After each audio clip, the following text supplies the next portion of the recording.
bit. I've been in a lot of meetings with him because he came in a lot and would talk to us in Congress.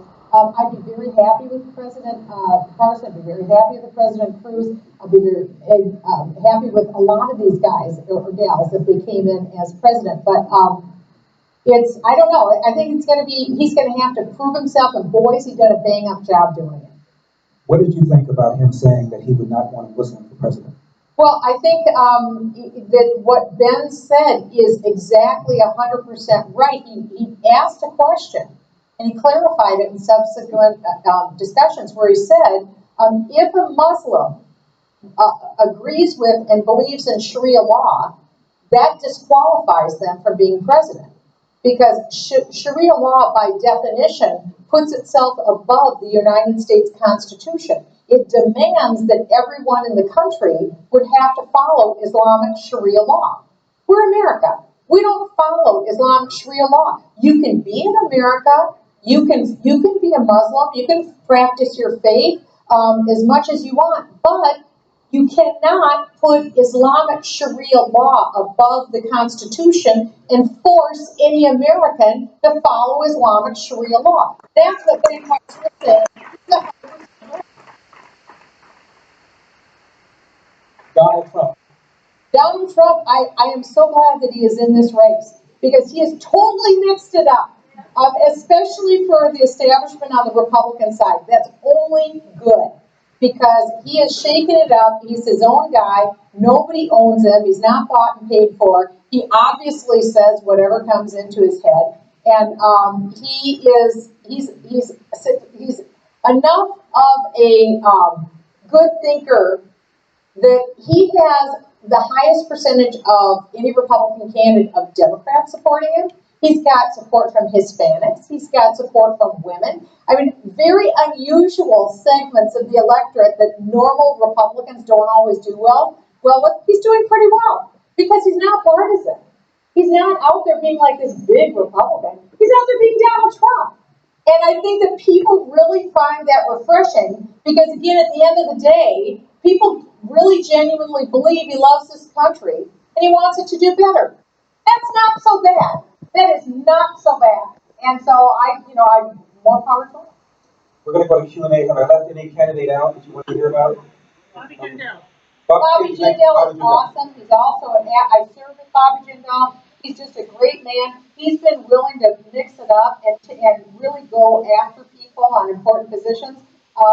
Unfortunately, a lot of those candidates that were in what they call the second tier, it's just going to be really hard for them to break out. Again, Rick Santorum is an awesome guy, totally gets it on Iran on so many issues, and you've got good candidates. It's just tough to break out of that bottom tier, especially now. There's just not much time, and people are going to go to the voting booth pretty soon. I also left out Governor Gilmore. I think he's gone, isn't he? I think so. I think he's gone. Yeah. Okay. Nice guy. Anybody have any questions? We have about 5 minutes. Doing right here. No profanity, sir. The man in black, Johnny Cash. How well do you know your Cold War? I didn't hear. How well do you know about the Cold War? What do I know about the Cold War? How well do you know it? How well? I don't know. You asked me a question. If your reasoning with Iran having a nuclear bomb is right, we would all be dead in the 1960s. The concept of mutually assured destruction. Questions, sir? Yes. I'm just asking you, do you really believe this is sound? Because the concept of mutually assured destruction says you launch a nuke at me, I'm going to launch a nuke at you. Do you really think that they're that stupid to launch a nuke at somebody who could love the Iranians? Absolutely. They've said as much. As a matter of fact, if you would do your homework, young man, you would see that Iranian leaders have said that if it means that we lose a multiple of our population, they know full well they will. But what they believe, you've got to understand their religious view. They have an apocalyptic religious world view. Because, let me finish. Sharia Islam believes in something called the hidden Imam, the 12th Imam. And they believe that it's their job to bring back the hidden or 12th Imam. And according to their religion says that there will be an apocalypse. In other words, major destruction to bring back this hidden Imam.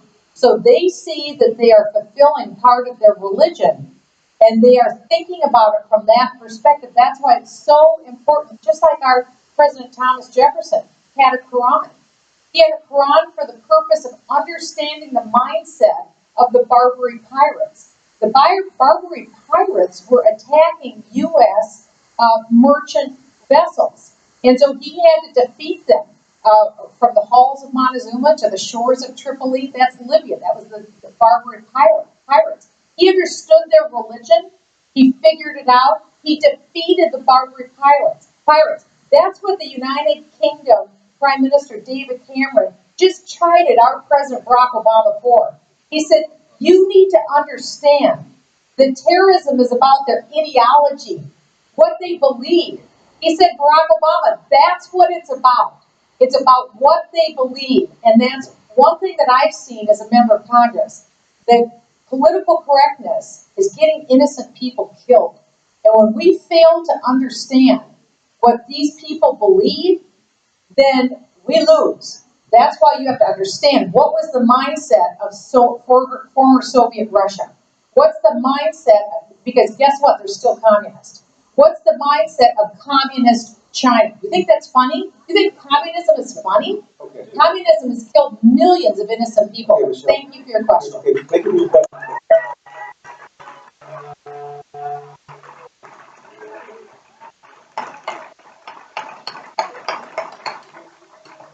You asked the question.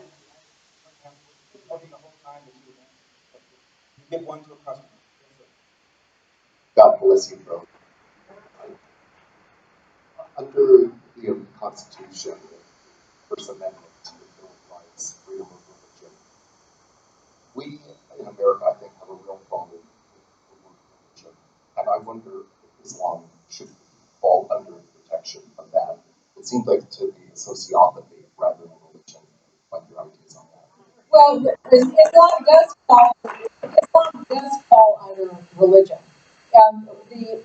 The abuse comes with the strict adherence to Sharia law, and the interpretation through the Hadith, through the sayings and writings of Muhammad. And so, what we're seeing every day all across the world, people who literally take those admonitions and seek to carry them out. We are a pluralistic society. We do have the First Amendment. Our founders wanted to ensure whether you had religion or no religion at all, you're protected. You get to have your freedom of conscience in this country. That's extremely important. That's why I think we're seeing a lot of censorship coming up. The worst example is on college campuses today, where you can't even speak your mind anymore because it's considered hate speech.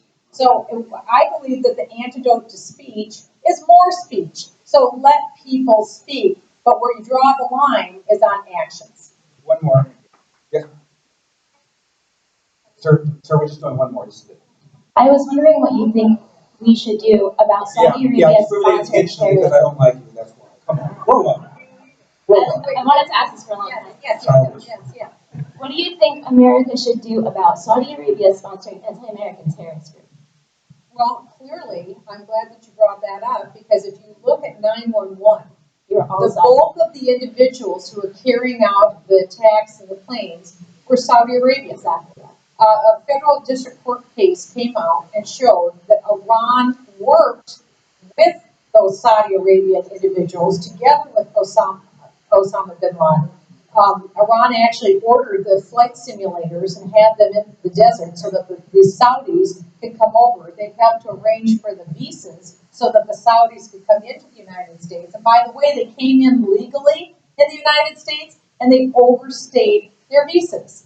The fact is, yes, they have engaged in terrorism. They're not free. But let me also add this with this migration topic. We didn't talk about all the migration that's gone from the Middle East into Europe, and it's only going to be worse now. If you saw during the recent Hajj in Saudi Arabia is the keeper of the historic, spiritual, important holy sites for Islam. During that Hajj, there's literally over 1 million air-conditioned tents that are set up in Saudi Arabia. All of these Muslim refugees that are leaving from Syria, and there are 10 million refugees. These refugees don't have to go up to Europe. They don't have to go to the font of Western Christendom. What they can do is they could be taken in by countries like Kuwait, United Arab Emirates, by Saudi Arabia. And yet, where are these countries? Why aren't they taking in their brethren? Why is it they're having to go up into Europe to the tune of 1,000 a day in Malmo, Sweden, to the tune of 400 a day in Hamburg, Germany? You don't want to talk about destabilization? There's already been reports that this is an effort, and that it's also part of Islamic Jihad to infiltrate a nation and a people group. And so this is very serious consequences. And the obvious answer to this refugee crisis is, first of all, deal with the problem in Syria. But second of all, there's a lot of Muslim nations that are very close nearby. They should be taking in these individuals. And by the way, the United States has been extremely generous. We've sent billions and billions and billions of dollars to help refugees. I've gone to visit myself to see about this situation. But where are these countries? If you've got your millions of air-conditioned tents, take in your brother.